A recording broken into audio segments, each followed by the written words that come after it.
Welcome to the RavensBrew. I'm Summer, and that's Molly.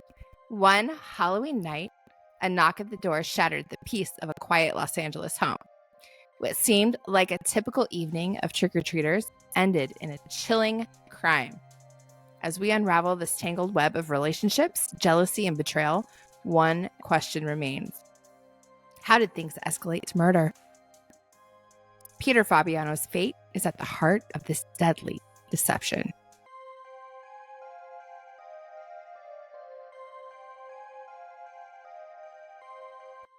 So are you ready to learn about the Fabianos? So first off, we have Peter Fabiano. He is a well-known figure in Los Angeles who had built a successful chain of beauty salons with his beautiful wife, Betty Fabiano. To outsiders, they appeared to live a perfectly suburban life. Yet behind the scenes, things were starting to unravel, as they always do in these stories. Previously in Peter's life, he had some criminal charges against him in the 1940s. He was charged with bookmaking. At this time, that was being a bookie. What? Oh, okay, a bookie. So like where they bet on like horses or something? Yeah, that's a bookie. Yeah. All right. And then as time grew on, there was some marital tension between Peter and Betty. They had a strained relationship that would soon become impossible to ignore. Before diving deeper into the events, let's explore the dynamics of Peter and Betty Fabiano's life. Peter Fabiano, born in 1902, was a hardworking businessman who built his beauty salon chain in Sun Valley, Los Angeles, which Sun Valley is a neighborhood in Los Angeles. His focus was on growing the business, leaving Betty Fabiano, born in 1918, feeling emotionally distant and isolated.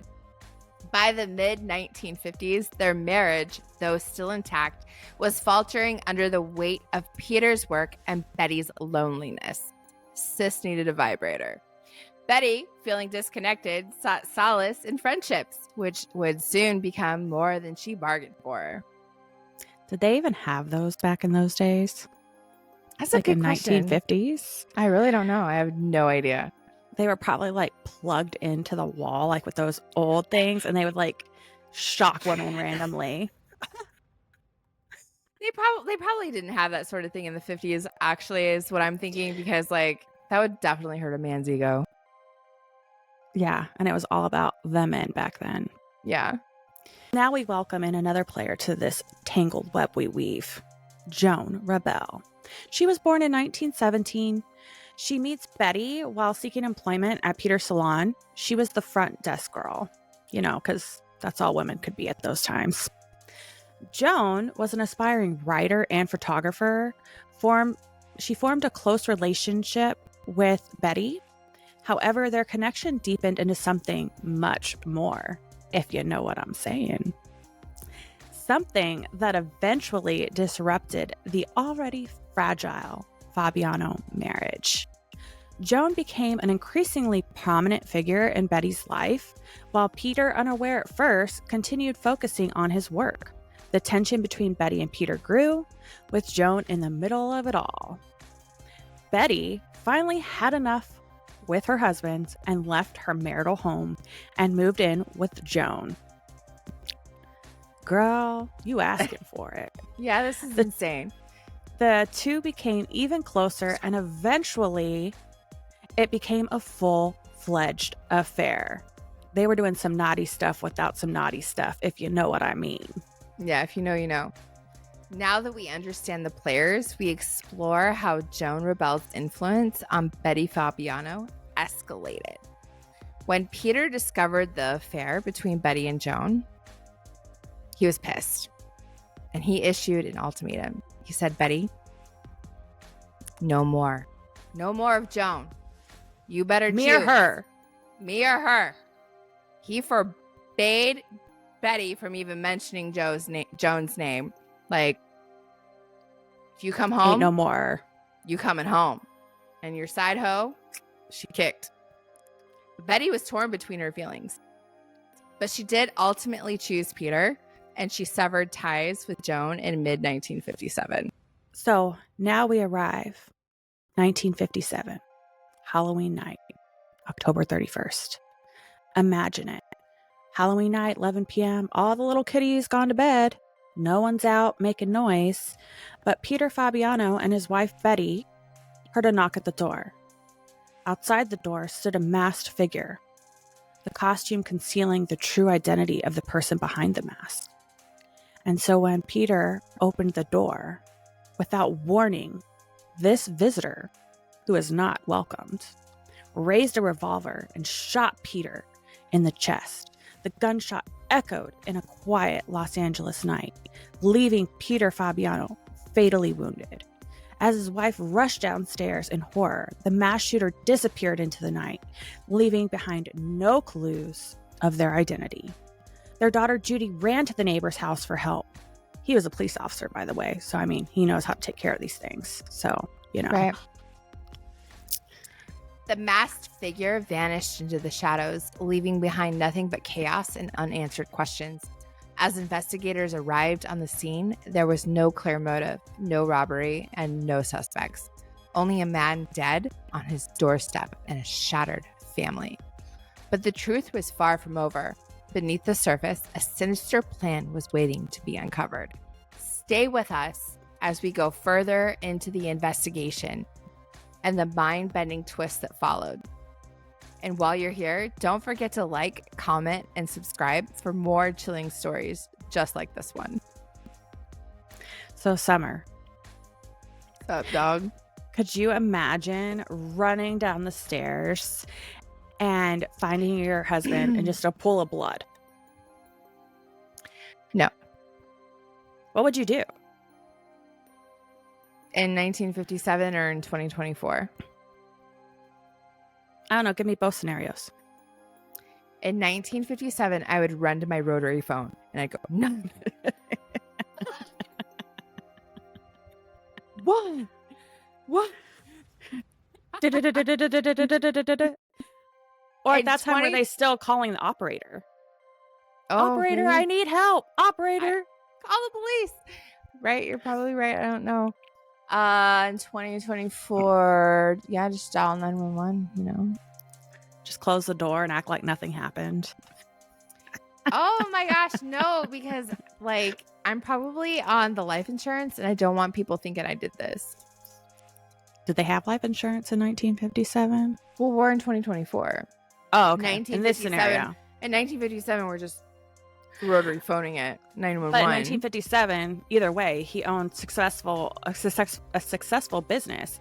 Like, my mind wants to think like somebody's going after like his business. Like, what if it's a competitor or right, or like maybe ties to the mob, because he was a bookie. Not because he was a bookie, but because he is a prominent businessman in Los Angeles. It would make sense for maybe him to have some ties to organized crime. Because that was really big back then. I would say so, yes. Yeah.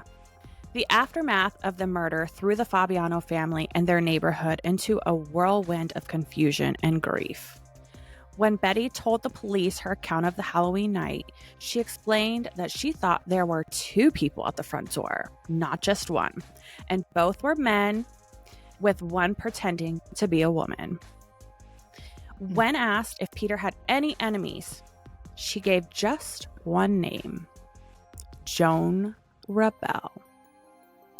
The police initially were baffled. There was no apparent motive and no sign of robbery.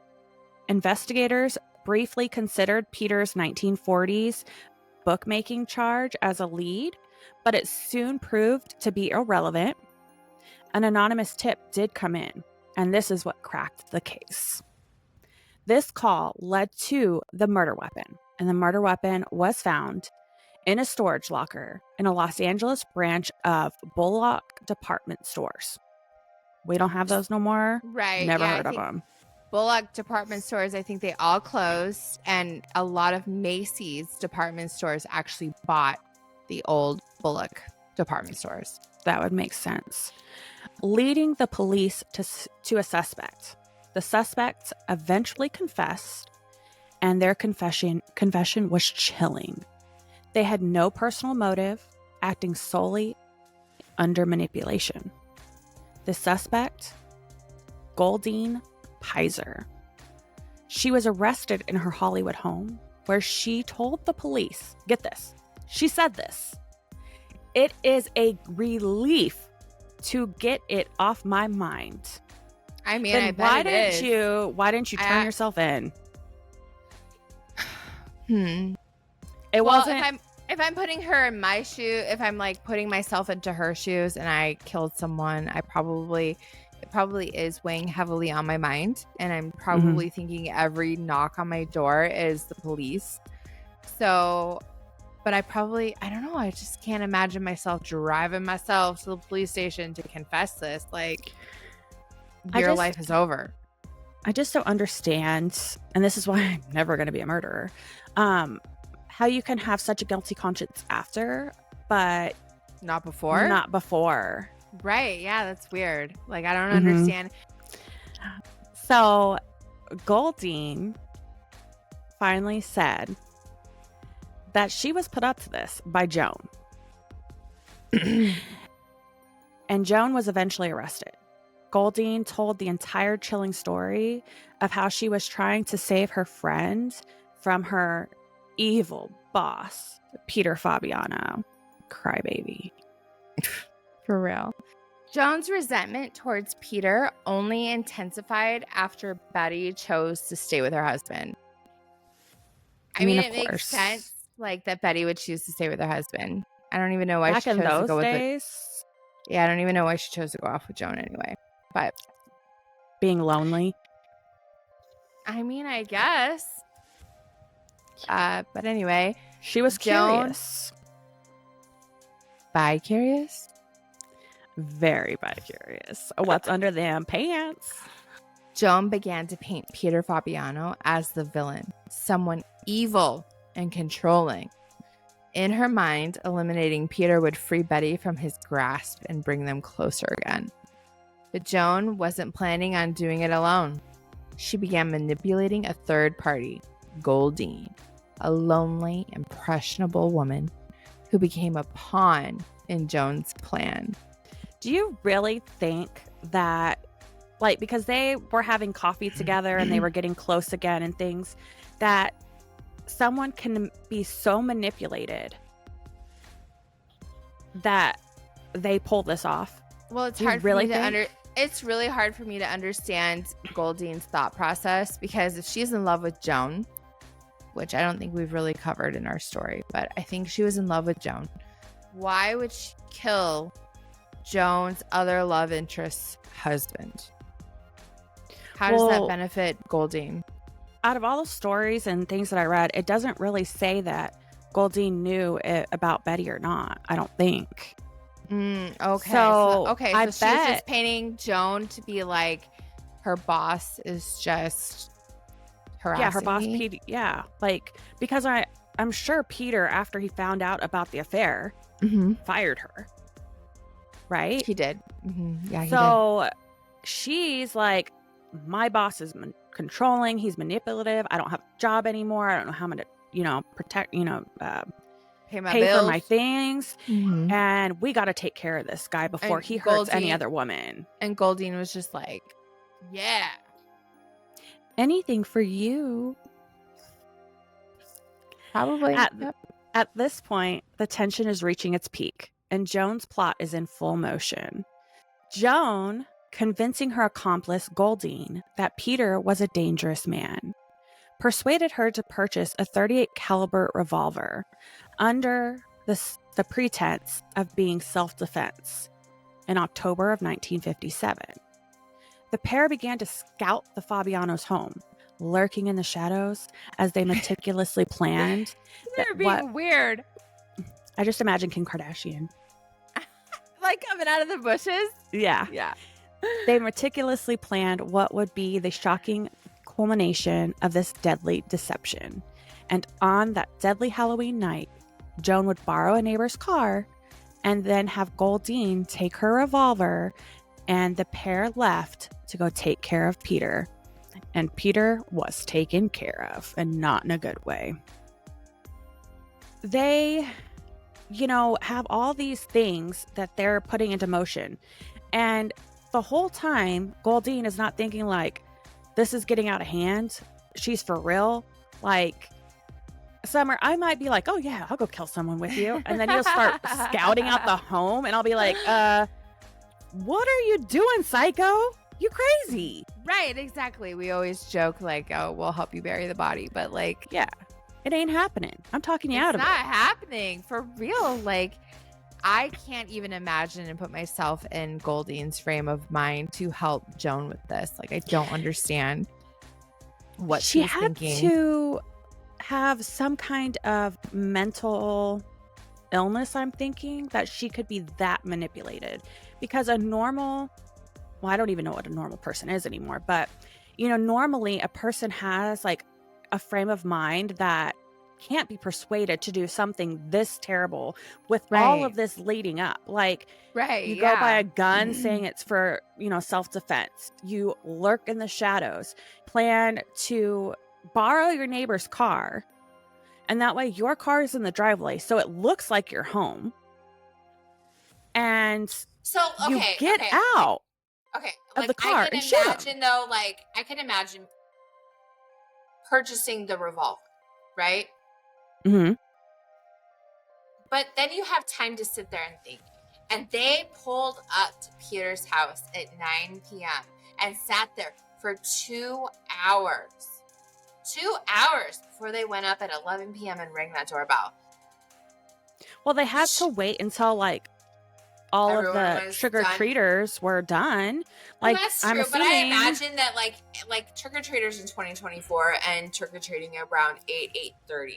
So I imagine by the time they even pulled up, trick-or-treating was done for the night. But they still sat there for 2 hours before they decided to go ring his doorbell. And so it's weird that Goldine was persuaded to do this past buying the revolver. Like, I probably wouldn't even bought the revolver, but whatever, she did. She bought it. She had weeks on end to think about it, and then she had 2 hours to sit in front of this dude's house, probably and holding this revolver and think about it, And then on the other side of the coin, why would Peter even answer the door at 11 p.m. in 2024? We ain't doing that.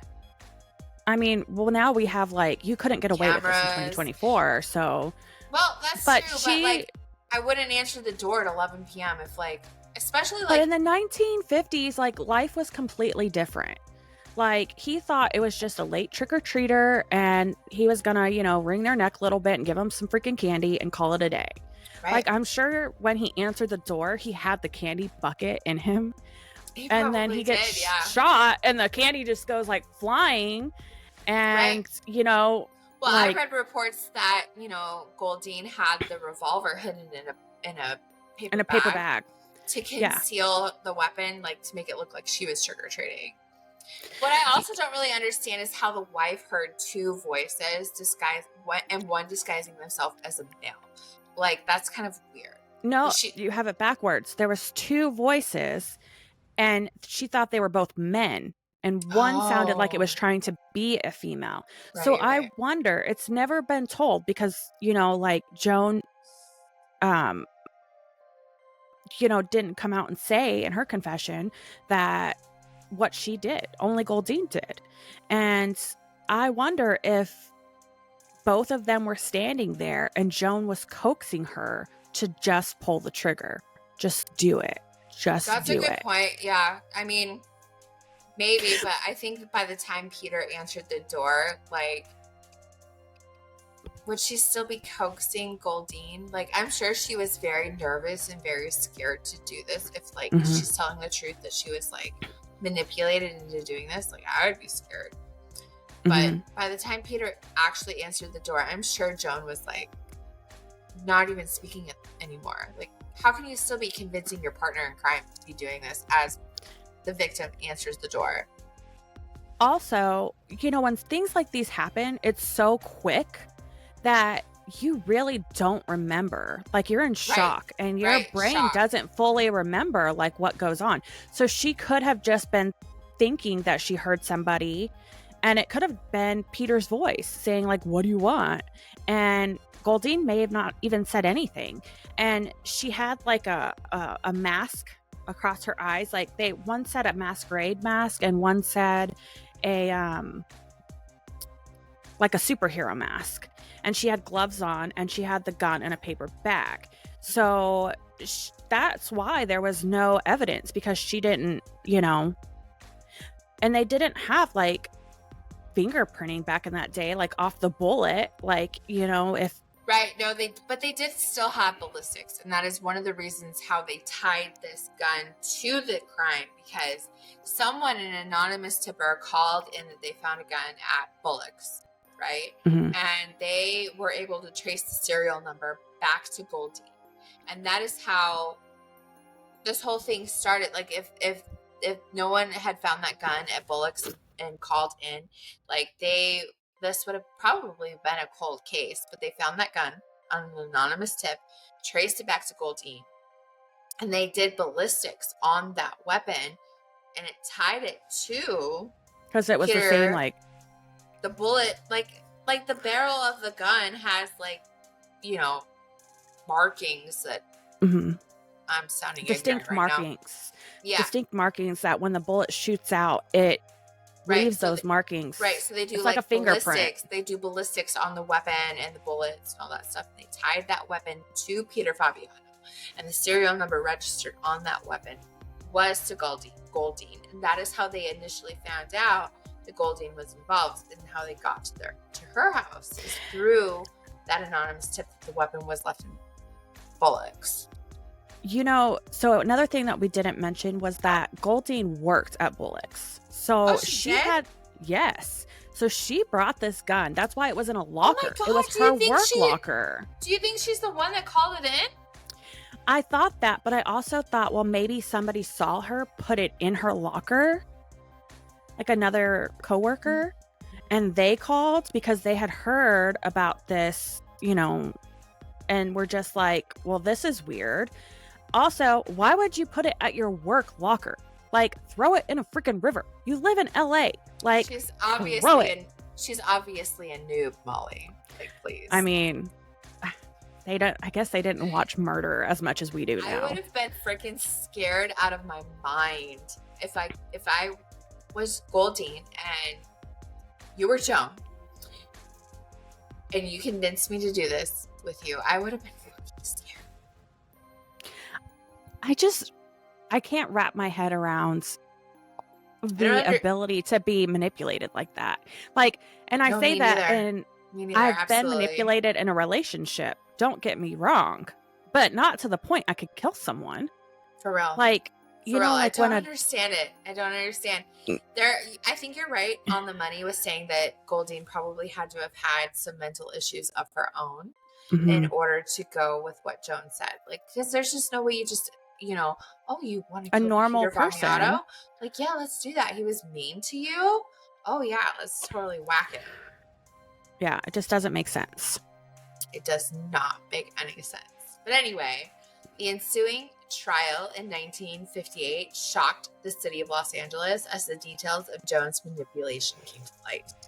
Both Joan and Goldine underwent several examinations with psychiatrists, as the court believed that homosexuality may have made them unfit to stand trial.